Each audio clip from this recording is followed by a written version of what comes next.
Market কি আরো নিচে যাবে এবং আরো কতটা নিচে যেতে পারে? কোথা থেকে আমরা এক্সপেক্ট করতে পারি মার্কেটে একটা আপসাইডে মুভমেন্ট হতে পারে? এবং মার্কেটের এই ফলের পেছনে কারণ কি? তা আজকের এই ভিডিওতে আমরা ডিটেইলসে জানবো। আমরা নিফটিকে দেখলে দেখতে পাবো আজ নিফটি 1% ডাউনে ক্লোজিং দিয়েছে। সেনসেক্স 1.14% ডাউনে ক্লোজিং দিয়েছে এবং ব্যাংক নিফটি -0.67% ডাউনে ক্লোজিং দিয়েছে। আমরা যদি ব্যাংক নিফটিকে দেখি, ব্যাংক নিফটি আজ গ্যাপ ডাউনে ওপেন হয়ে কিছুটা নিচে গিয়ে আবার রিকভারি দিয়ে হালকা গ্রিনে ক্লোজিং দিয়েছে। বাট আজকের দিনে -0.67%-এ ক্লোজিং দিয়েছে। তো মার্কেটে এই ফলের পেছনে কারণ কি এবং আরো কতটা যেতে পারে? তো মার্কেটে এরকম ফলের পেছনে কারণ কি তা যদি আমরা গুগলে গিয়ে সার্চ করি যে হোয়াই মার্কেট ফলিং টুডে বা ফল টুডে, তারপরে গিয়ে এই যে ফার্স্ট বিজনেস স্ট্যান্ডার্ড গিয়ে চেক করি এবং একটু নিচের দিকে নেমে যাই, এখানে আমরা দেখতে পাবো যে continued FII selling, FII continually sell করছে। এখনো পর্যন্ত ফেব্রুয়ারি মান্থে 23,710 কোটি সেল হয়েছে এবং জানুয়ারি মাসে 78,027 কোটি সেল হয়েছে।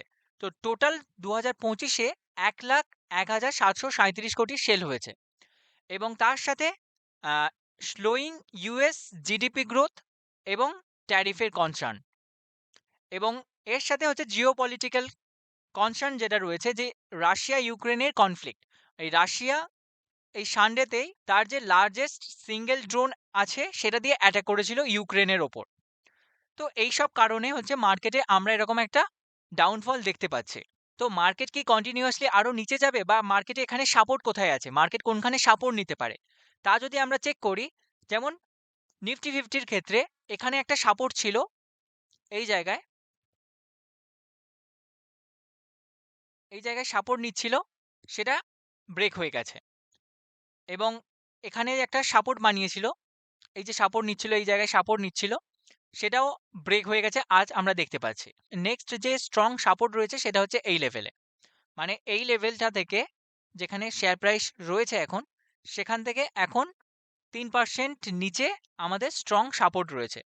তো এক্সপেক্ট করা যেতে পারে যে যখন এই সাপোর্টে আসবে এখান থেকে রিভার্স হতে পারে এবং আরো ভালো রিভার্স আমরা বুঝবো যখন যখন হচ্ছে এই ওপরে যে রেজিস্ট্যান্স আছে একটা, এই রেজিস্ট্যান্সটাকে ব্রেক করে মার্কেট এর ওপরে গিয়ে ক্লোজিং দিচ্ছে এবং একটা পুল ব্যাক নিয়ে এরকম ওপরের দিকে যাওয়া স্টার্ট করছে। মানে যে ধরলাম এখানে এসে মার্কেট এরকম এসে তারপরে একটা এরকম গেল, তারপরে পুল ব্যাক নিল এবং তারপরে এই হাইটাকে ক্রস করলো, এই হাইটাকে কাট করে ওপরে গেল।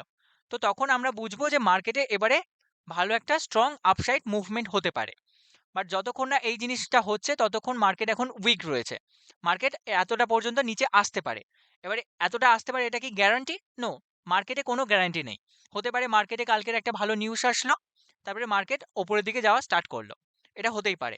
বাট আমরা যদি মার্কেটের টেকনিক্যাল দিক থেকে দেখি, এখন টেকনিক্যালি এখানে একটা ভালো স্ট্রং সাপোর্ট রয়েছে এবং এটা একটা ভালো রেজিস্ট্যান্স রয়েছে। তো মার্কেট যতক্ষণ না এই স্ট্রং রেজিস্ট্যান্সকে ব্রেক করে একটা আপসাইডে মুভমেন্ট দেখাচ্ছে, ভালো স্ট্রং ক্লোজিং দেখাচ্ছে, ততক্ষণ মার্কেটে একটা ভালো আমরা আপসাইড মুভমেন্ট দেখতে পাবো না। যখনই একটা স্ট্রং ক্লোজিং দিয়ে দেবে এই রেজিস্ট্যান্সের ওপরে, তখন আমরা একটা স্ট্রং আপসাইড মুভমেন্ট দেখতে পেতে পারি। তারপরে সেনসেক্সের ক্ষেত্রেও যদি আমরা চেক করি, সেনসেক্সের ক্ষেত্রে এখানেও ওই নিফটি ফিফটির মতোই এখানে একটা স্ট্রং সাপোর্ট রয়েছে এবং এখানে যে সাপোর্টগুলো ছিল, এইখানে যে সাপোর্টটা ছিল সেটা ব্রেক হয়ে গেছে এবং তার সাথে আমরা যদি এখানে দেখি, এখানে একটা ট্রেন লাইনও তৈরি হচ্ছে, এটা একটা ট্রেন লাইন তৈরি করছে। তো ট্রেন লাইন হিসেবে এই এখন এটা সাপোর্টে রয়েছে এবং ওপরে একটা রেজিস্ট্যান্সও আমরা দেখতে পাচ্ছি, এই জায়গায় একটা রেজিস্ট্যান্স ক্রিয়েট করছে। তো নিফটি ফিফটির মতোই এই রেজিস্ট্যান্সটা যতক্ষণ না ব্রেক করে আপসাইডে মুভমেন্ট দেখাচ্ছে, ক্লোজিং দিচ্ছে ভালো, ততক্ষণ আমরা একটা ভালো আপসাইডে মুভমেন্ট দেখতে পাবো না। এবং ব্যাংক নিফটির ক্ষেত্রে আমরা যদি দেখি, ব্যাংক নিফটির ক্ষেত্রে এটা একটা ভালো সাপোর্ট, এই জায়গায় একটা ভালো সাপোর্ট রয়েছে, এই জায়গায় মার্কেট সাপোর্ট নিয়েছে।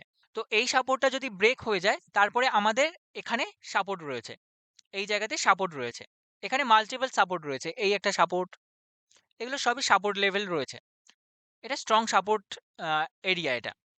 আর ওপরে যদি আমরা রেজিস্ট্যান্স দেখি, এখানে আমরা একটা রেজিস্ট্যান্স দেখতে পাচ্ছি, এই জায়গায় রেজিস্ট্যান্স নিচ্ছে মার্কেট।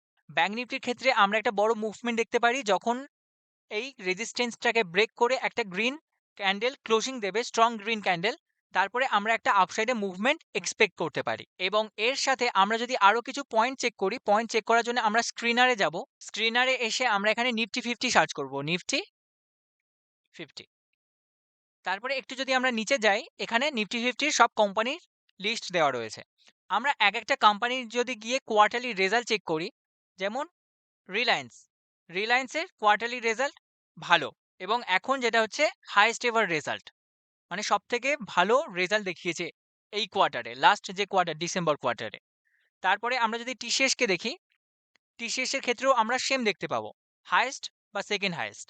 যেমন এটা হচ্ছে হাইয়েস্ট নয়, এটা সেকেন্ড হাইয়েস্ট রেজাল্ট, এটা হচ্ছে সব থেকে হাইয়েস্ট রেজাল্ট, এটা সেকেন্ড হাইয়েস্ট রেজাল্ট। তারপরে এইচডিএফসি ব্যাংক কোয়ার্টারলি রেজাল্ট ভালো রেজাল্ট দেখাচ্ছে। Bharti Airtel quarterly result highest ever result, 16,135 কোটি।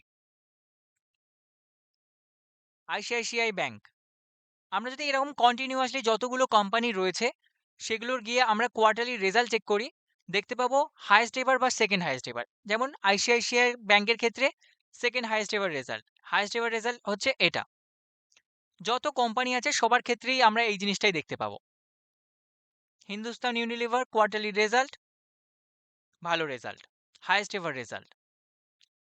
যেমন এসবিআই এখানে মিস হয়ে গেছে, এসবিআই কে গিয়ে চেক করি, কোয়ার্টারলি রেজাল্ট হাইয়েস্টের কাছাকাছি, হাইয়েস্ট নয় বাট হাইয়েস্টের কাছাকাছি, ভালো রেজাল্ট। তো যত কোম্পানি আছে ইন্ডিয়ান স্টক মার্কেটে, তাদের মধ্যে যদি সবার এরকম ভালো রেজাল্ট দেখতে পাওয়া যায়, আর তার সাথে যদি এরকম মার্কেটে ক্র্যাশ আসে, তো এই ক্র্যাশ কতদিন সাস্টেন করবে, মার্কেট আরো কতটা নিচে যাবে? যদিও যায় নিচে, তাহলে ইনস্ট্যান্ট আবার ওপরের দিকে যাবে। কারণ মার্কেটে যত লিস্টেড কোম্পানি রয়েছে, যত ভালো গ্রেট কোম্পানি রয়েছে, তারা ভালো রেজাল্ট দেখাচ্ছে এবং লাস্ট কোয়ার্টারে হাইয়েস্ট এভার বা হাইয়েস্ট এভারের আশেপাশে রেজাল্ট দেখাচ্ছে। তো এরকম সিচুয়েশনে মার্কেট আরো কত নিচে যেতে পারে? যেতে পারে কিছুদিনের জন্য নিচে, বাট ইনস্ট্যান্ট একটা ভালো নিউজ আসবে, আবার আপসাইডে বড় মুভমেন্ট দেখিয়ে নতুন একটা হাই বানাবে।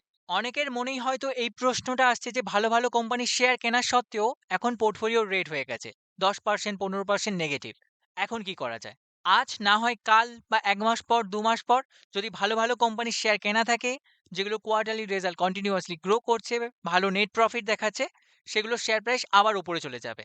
আর যদি কোম্পানিগুলো ভালো কোম্পানি না হয়, খারাপ কোম্পানি হয়, ফাইন্যান্সিয়ালি খারাপ হয়, সেই সব কোম্পানির শেয়ার প্রাইস নিচে পড়ে থাকার সম্ভাবনা অনেক বেশি।